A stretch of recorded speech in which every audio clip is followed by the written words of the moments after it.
Chabwino Malawi ma resources tilibe komano ulimi wa khonje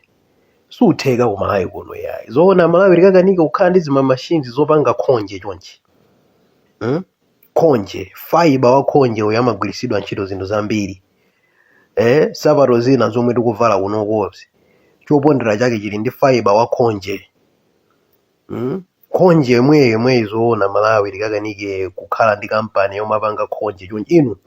aliyense tukhonje Malawi kuno atha kulima tikapita m'mamidzi malire timapeza anthu alima khonje ndithu alimirira malire anthu umatenga zimene zanu makagulitsa makampani ulimi wabwinobwino umenewo khonje amamera malo amene ndiokanika khonje amakapezeka kumera komano Malawi zoona Malawi zaka 61 izizi tizikakanika ndithu zoona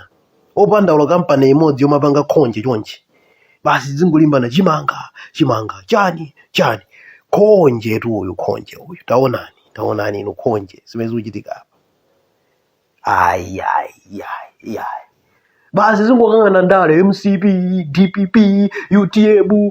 chani uko nkhani samakukhalira ndale basi ino tikakhala ndi bize ndi zinthu nonde kuti za ndale basi ukangana koma sitingakhaleko pansi ndithu kambira nako za zimene kuti khonje tingachite chani mashini tu ndiosavuta awa kumapanga sapato zimene anthu kumagula mommuno koma ayi ndithu